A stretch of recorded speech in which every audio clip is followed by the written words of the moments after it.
Gampola mount temple ජනපදයේ පදිංචිව සිටි නිපුණි නිවන්තිකා බණ්ඩාර 9 වසරේ ඉගෙනුම ලැබූ 14 හැවිරිදි පාසල් සිසුවියක්.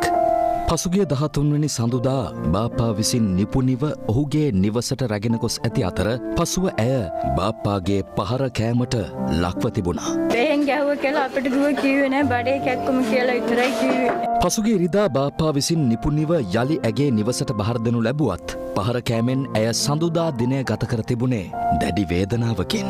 එහෙත් ඇගේ කෙඳිරි ගෑම තම නින්දට බාධාවක් බවට චෝදනා කරමින් අඟහරුවාදා අලුයම 3:30ට පමණ නිපුණිගේ තාත්තාද ඇයට පහර දී ඇත්තේ දැරිය තව තවත් අසරණ කරමින්.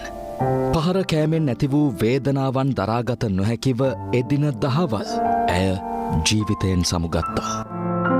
නංගිට ගැහුවත් එක්ක පාන්දරේ කළා. තාත්තා ගෙනියන්න දුන්නේ ඉස්පිරිතාලෙට. මීට පොදෙන් කිව්වා නංගි මගෙන් ගහන දෙයක් හැමෝම මට ගහන්නේ කියලා. මගේ නංගිව ඉතින් එකතු වෙලා මරුව බාප්පයි තාත්තයි. මේ සම්බන්ධයෙන් පොලිසිය අත්අඩංගුවට පත් නිපුණිගේ පියා සහ බාප්පා ගම්පොල අධිකරණයට ඉදිරිපත් කිරීමෙන් අනතුරුව ලබන 29 වෙනිදා දක්වා රක්ෂිත බන්ධනාගාරගත කළා. මහනුවර ජාතික රෝහලේදී ඇගේ පශ්චාත් මරණ පරීක්ෂණය සිදු කළ මහනුවර අධිකරණ වෛද්‍ය නිලධාරී විශේෂඥ වෛද්‍ය ශිව සුබ්‍රමණියම් මහතා ඒ පිළිබඳව ලබා දුන්නේ විවෘත තීන්දුවක්.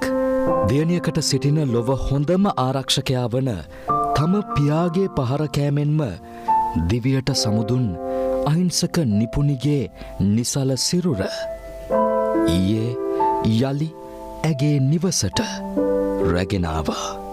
තම දයාබර මිතුරියට අවසන් ගෞරව දක්වන්නට ඇගේ මිතුරියන් පෙළ ගැසී පැමිණෙද්දී ඥාතීන් ඇතුළු ගම්වාසීන් බොහෝ දෙනා හඬා වැළපුණේ දැරියට අත් වූ අවාසනාවන්ත ඉරණම දරාගත නොහැකිවයි.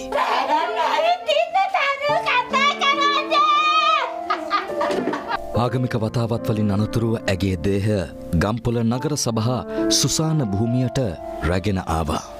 තම පියා අතින්ම මරණය උරුම කරගත් ආදරණීය නිපුණි අද මලහිරු බැස යද්දී ගම්පොල සුසාන භූමියේ පස් අතර සදහටම සැඟව ගියා.